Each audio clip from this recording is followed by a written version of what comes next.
let's see if we can learn a thing or two about carboxylic acids. Carboxylic about carboxylic acids. They have the general form. They still have that carbonyl group, just like we've seen in aldehydes and ketones. And they will be part of a longer carbon chain. But instead of having a hydrogen here, as the case with an aldehyde, or having another carbon chain here, with the case of a ketone, we have an OH group. Just like that. And you're probably saying, hey, why is this called an acid? It must be called an acid because it is an acid. And you'd be right. And the reason why it is an acid and why it is more acidic than just something with an OH group, so the reason why it is more acidic, it's actually a good bit more acidic than alcohols, is because once this thing loses its hydrogen, remember, acids, depending on what type of acid you want to think about, acid in the Lewis sense could be an electron taker, and this oxygen can take the electron of this hydrogen. Or if you think about the Arrhenius definition of an acid, it is a proton donor, and this OH group can donate a proton. It takes away the electron of this hydrogen, gives away the proton. Either way, but the reason why this is more acidic than an alcohol is once it gives away this proton, it is actually resonance stabilized. So let me show you what that means. And to do that, let me actually show you the bond between this oxygen and this hydrogen. So the oxygen and the hydrogen, see the oxygen has that, or the oxygen has this pink electron, and the hydrogen has that purple or that magenta electron right there. If you put this in a solution of water, so you have some H2O over here, you have some H2O, you have some H2O. This oxygen right here really wants to take back this magenta electron. So it really wants to take back that magenta electron. And as it takes back that magenta electron, it would essentially donate the hydrogen proton to a water molecule. So the water molecule would give one of its electrons to the hydrogen proton and then become positive. So once this happens, the next step would look like this. What was our carboxylic acid will now turn into the carboxylate ion. So it will now look like this. So it has our carbonyl group. Now this oxygen just took an extra electron. It just took an extra electron. So it has, so if I want to draw it, I have that one. Actually, let me draw. So this is the oxygen. To start off with, the oxygen had two lone pairs. So I want to draw those two lone pairs first. So to start off with, it had those two lone pairs. And now it had this pink electron from the get-go. And now it took this magenta electron. So now it has one extra valence electron. It has, we can even draw them here. We can count them. 1, 2, 3, 4, 5, 6. 6 is just a neutral oxygen. But now it gained another one. It has 7. It now has a negative charge. And then the water has now become has become a hydronium ion. So you have the water here. We've increased the proton or the hydronium concentration in the water. This one water molecule is now a hydronium molecule.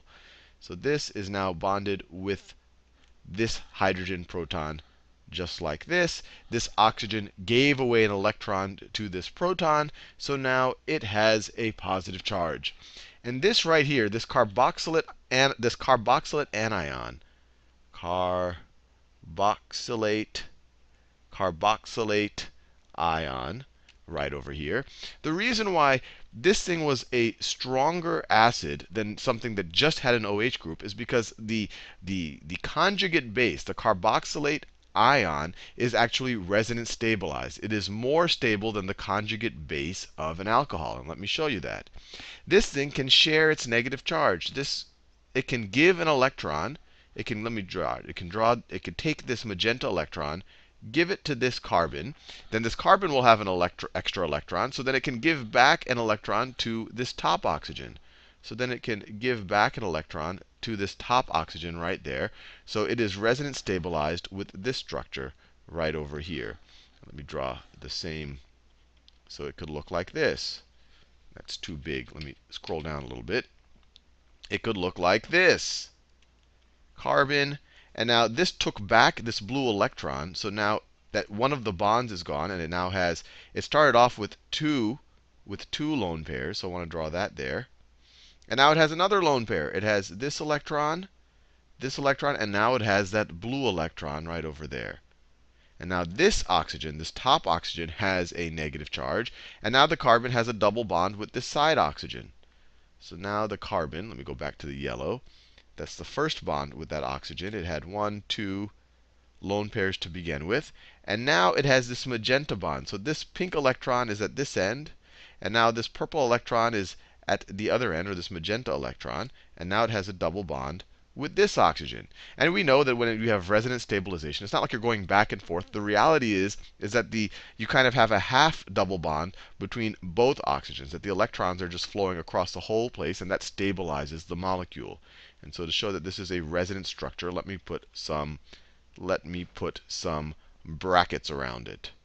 Let me put some brackets around it. And in general, if this R group right here is actually even better at withdrawing electrons, so if you put something that was really electronegative here, something that likes to hog electrons, it would make the carboxylate ion even more stable. It would make the carboxylic acid even a better acid. So if you put something electronegative here, then you could imagine that some of this negative charge that we drew in these two resonance structures can be sucked to that R group, and then that would make it even more stable and would make the carboxylic acid even more acidic. Now, like in everything we've looked at, there are some common carboxylic acids that are not systematically named that it's probably a good idea to know. And I'll start with one, and just to see the pattern that we've seen in other things. I mean, we've seen that this thing over here, if we have this, we call this acetaldehyde. This was the very simple aldehyde we studied. We saw that if we have something like this, which is a ketone, we call this acetone. So you can imagine what we're probably going to name. Let me do this in a different color. What we're probably going to name this molecule. This molecule right over here. This is a carboxylic acid, clearly. And it has just that one methyl group, just like the acetaldehyde, just like the acetone. And so this is acetic acid. Acetic acid. So the acetaldehyde, acetone, and acetic acid, for me, are fairly easy to memorize just because they all have the acete part. They all have that as their prefix. And this part of the molecule is identical in every case. And the difference is the hydrogen, the methyl group over here, or the OH group, making this one a carboxylic acid, and acetone, and all of that. Now, a couple of other ones that it wouldn't hurt for you to know. Is this one right over here. This is, you could argue, even simpler than acetic acid. And this is formic acid. Formic acid. And then another one, and actually I recently did a general chemistry video with this, where we did a titration example. But this is essentially two carboxyl groups attached to each other. It looks like this. Two carboxyl groups attached to each other. And you could see them. This is one carboxyl group right over here. And then you have another carboxyl group right over here. And so this actually can be deprotonated twice. This hydrogen can be lost, and that hydrogen can be lost. And this is oxalic acid. Oxalic acid. I'll leave you there, and in the next video, we'll learn how to systematically name carboxylic acids.